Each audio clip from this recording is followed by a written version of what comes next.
Hi, my name is Chris and this is Battle Nonsense.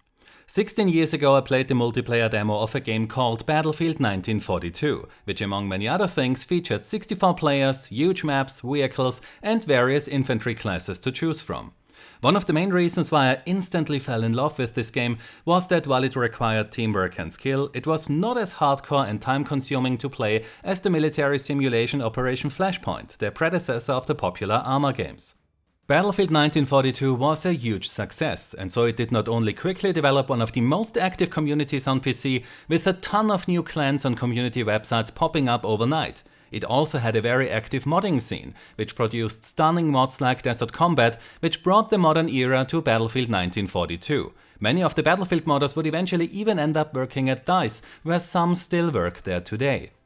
Speaking of mods, I know of many gamers who only bought Battlefield 1942, Battlefield 2 or 2142 to play a mod like DC, Forgotten Hope, Pirates, Operation Peacekeeper, Project Reality or First Strike, which showed that mods can drive sales, just like many gamers bought Arma 2 for the DayZ mod many years later.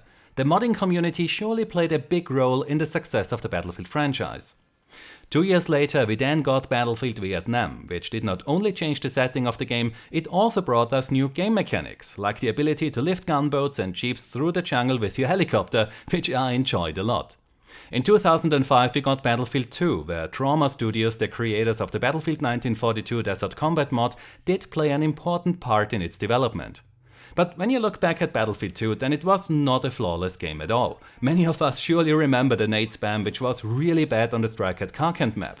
The animation system could be exploited for a very long time, and the netcode was not the best either, which is why we had a ton of dusting issues and lagging hitboxes.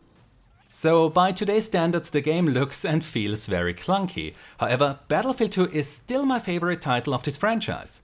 It had mod support pretty much right out of the gate, you could download the server files to run your own unranked server, or get a ranked server from one of the official third-party hosters. It added a battle recorder, which is similar to the replay feature that you find in Fortnite and PUBG, with the major difference that the battle recorder was running server-side, which meant that you could rewatch the entire match even if you joined late or left before the match ended.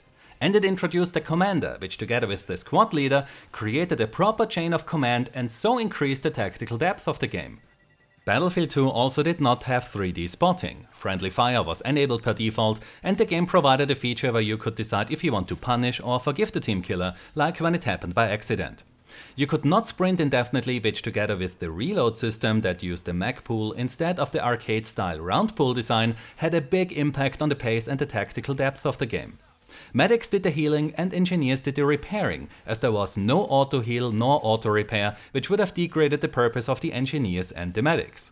Conquest maps had different layouts optimized for 16, 32 and 64 players. Every player had access to a comm rows and tactical rows to quickly and efficiently communicate with other players, which eliminated the language barrier between players. Helicopters and jets were really hard to fly, which is why many of us practiced offline against bots on the multiplayer maps for many hours before we even dared to jump into the pilot seat of a jet or a helicopter on a public server. So Battlefield 2 was a lot more challenging and teamwork focused than any of the later games that ran on the Frostbite engine. However, it was by no means a military simulation like Operation Flashpoint or Arma. Despite its complexity, it was still easy to learn, but very hard to master. It was also fair and rewarding to play, if you understood and accepted how the game was meant to be played. But don't get me wrong, Battlefield 2 also had many stats boosters, lone wolves and selfish players that especially enjoyed to abuse the commander powers to become a super soldier on the battlefield until they got voted out by their team. But despite its issues and shortcomings, for me it is still the best title of the franchise, because the game taught players how it's meant to be played. So we did not only have great teamwork on public servers with random strangers, the vast majority of players were also always fighting very hard to win a match, which did mean that most matches ended with just a few tickets left for the other team, and the draw was not uncommon either. And this is the Battlefield experience that I fell in love with. Then in 2006, just 1 year after Battlefield 2, DICE released 2142. It again brought us a new, this time sci-fi themed setting and a new game mode called Titan, which was very popular. The squad leader was even more important than unique in this game, as he had access to special gear like the spawn beacon, and DICE also encouraged players to choose different classes for a good squad composition by introducing the networked battlefield helmets, which gave each class a different spotting perk. As a result, a squad which had different classes was more effective than one where every player was an assault. In 2008 we then got the console-exclusive spin-off Battlefield Bad Company, followed by Battlefield 1943, which was first announced for console and PC, but was then only released on console. And in 2010 we then got Bad Company 2, which also made it to the PC this time. Now, while I did enjoy the Bad Company games a lot, especially the first one, as I really loved the single player in this game, which is in my opinion the best single player that DICE has done yet, the gameplay of these games did not really have much in common with the original 4 Battlefield games. So in 2011 the Battlefield fans on PC had not seen a true Battlefield 2 or 2142 successor in 6 years, which is why the announcement of Battlefield 3 was very exciting at first, until we had to learn that there was no mod support nor a battle recorder. You could not download the server files and host your own unranked server, the EA UK forums were shut down and everyone was forced onto Battlelog, there was no in-game server browser, there was no commander, there was no comros, there was no tactical map for the squad leader, the destruction was toned down compared to Bad Company 2, jets and helicopters were extremely easy to pilot and had very limited maneuverability, the game had auto-heal which made the medic and teamwork less important, the unlock and progression system was insane, where you not only had to unlock flares for jets, but classes like the medic had to start without gadgets that were required to fulfill their basic role on the battlefield. Also the gameplay was much faster, which meant that it was mostly run and gun, die, respawn, run and gun, die, respawn and repeat.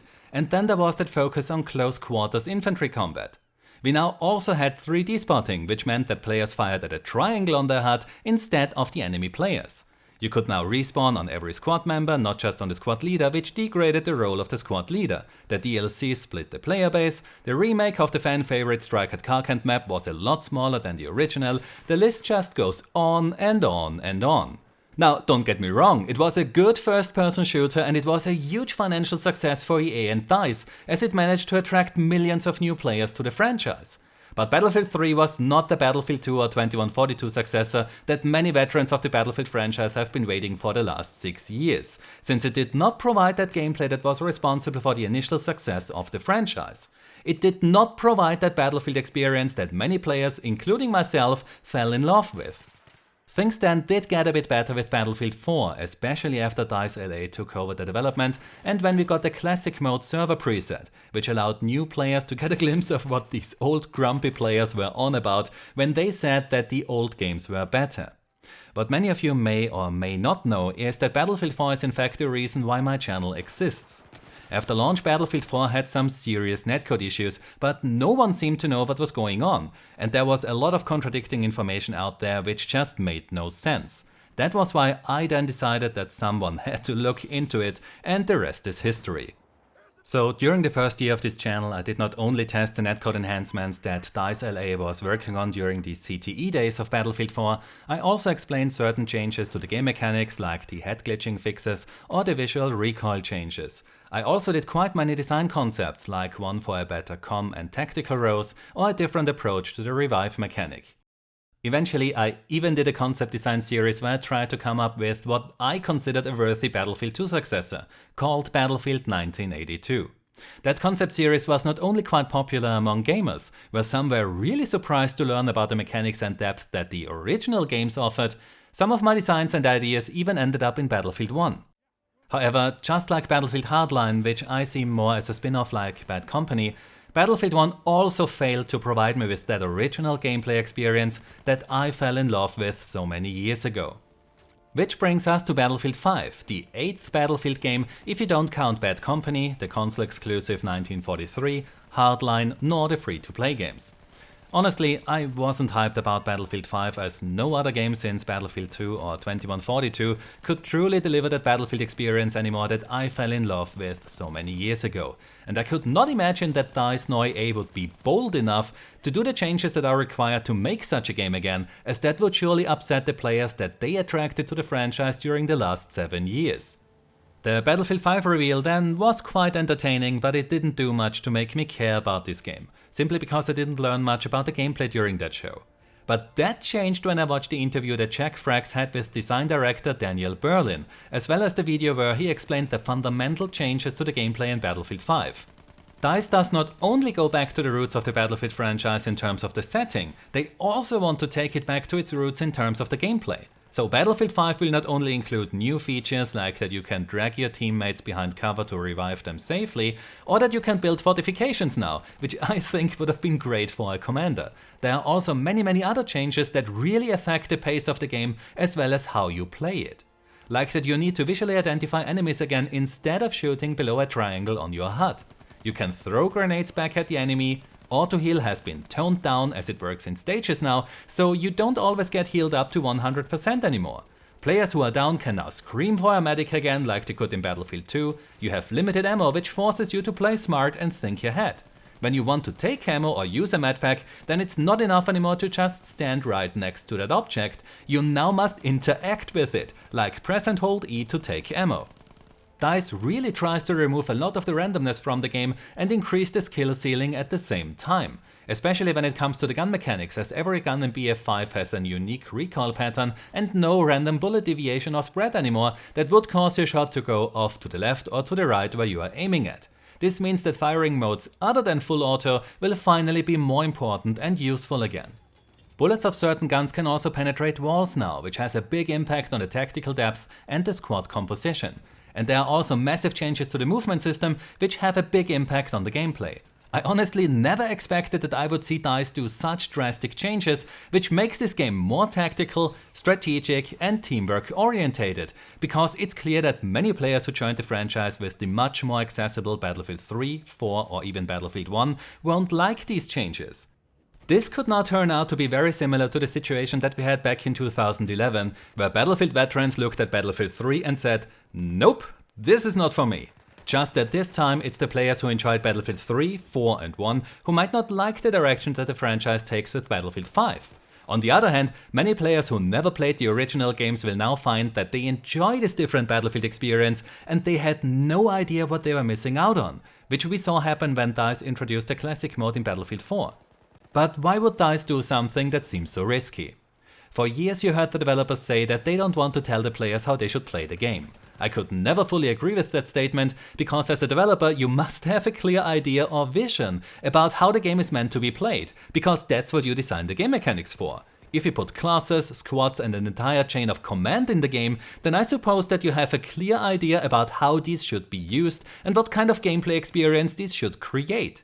Battlefield 4 in particular had a lot of potential to provide that original Battlefield experience, but for every design choice that was made to nurture that classic Battlefield experience, there was another one which taught players that they don't really need others to be successful.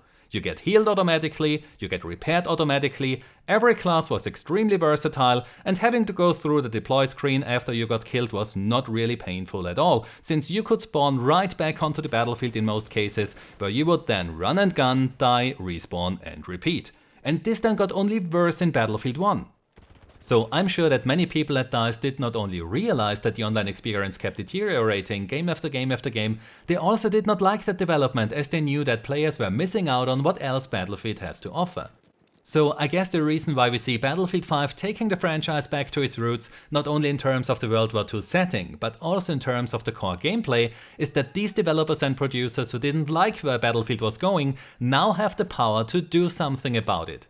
To me it seems like this time DICE has a very clear vision for how Battlefield 5 is meant to be played, and they are not scared to do what is necessary to achieve that. So if you are a veteran player, or if you just wish that Battlefield 3, 4 and 1 had more tactical depth and teamwork, then you might want to keep an eye out on Battlefield 5, because after years of waiting, it looks like we finally get the worthy Battlefield 2 or 2142 successor. But if you never played any of these original titles or just joined the Battlefield franchise recently, then I would like to ask you to have an open mind and give this game a fair shot.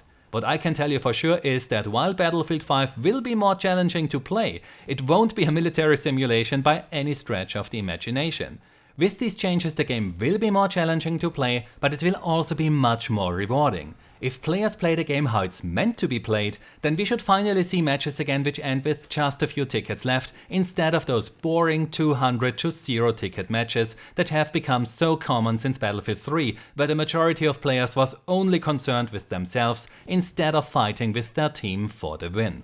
So I'm looking forward to learn more about the game at EA Play, as I still have a ton of questions and concerns. Like if the customization options will make the game hard to read, or if I can still look at a player and know what class he plays. I also want to know more about the revive mechanic, like if other players get locked out of the mechanic as soon as I start to revive a player, since that will then prevent that someone can steal the revive, which happened a lot in Battlefield 4. I also hope to find out if DICE uses true magazine changes again, where you deploy with a specific number of magazines instead of 60 rounds, where every reload just puts rounds back into your magazine. And I hope that DICE will be able to tell us more about their plans for the Rent a Server program in Battlefield 5, as this was very disappointing in Battlefield 1, which caused that there were next to no servers provided by the communities. What I do not have an issue with is that you can select the gender of your soldier in Battlefield 5, and I do not understand why some players freak out about this, to be honest, as no Battlefield game was ever 100% accurate in how they portrayed the factions. Just look at the soldier models in Battlefield 4, where some had a gas mask or a ballistic mask glued to their head, or the silly paint jobs that you could use on your vehicles. The USMC faction in Battlefield 2 mixed up everything the United States have in their arsenal, and the Middle East coalition was pure fiction as well. So while I am concerned that the customization options might cause that you feel like there are mercenaries fighting rather than actual armies, I don't understand where that concern about historical correctness is coming from, as Battlefield games never were 100% accurate to begin with. At the end of the day, the customization system in Battlefield 5 eliminates the paid DLC map packs, so the player base does not get split anymore, which means that you have more people to play with, and that keeps maps and game modes alive for much longer. So I do have my concerns about the customizations, but we must not forget that a unified player base is a big benefit for everyone. So I still have a ton of questions about the game, but what I know so far sounds really promising, and I will definitely keep an eye on it. If the game turns out to be the way I hope, then I might even do more videos on Battlefield again, where I explain how certain game mechanics work, and maybe I will even do some design concepts again. In the meantime, I would like to hear from you what you think about these changes, so please leave a comment down below. Now, I know that this was a very long video, which will also be something new for those of you who subscribe to my channel after the Battlefield 4 days. But as you can tell now, I feel very strongly about the Battlefield franchise, and I thought that in order to properly explain why Battlefield 5 might be a very big deal, it was important to tell you more about the history of the Battlefield franchise, especially my history with the previous titles. So I hope that you enjoyed this video, and if you did, then please give it a like, subscribe for more, and I hope to see you next time. Until then, have a nice day and take care. My name is Chris, and this was Battle Nonsense.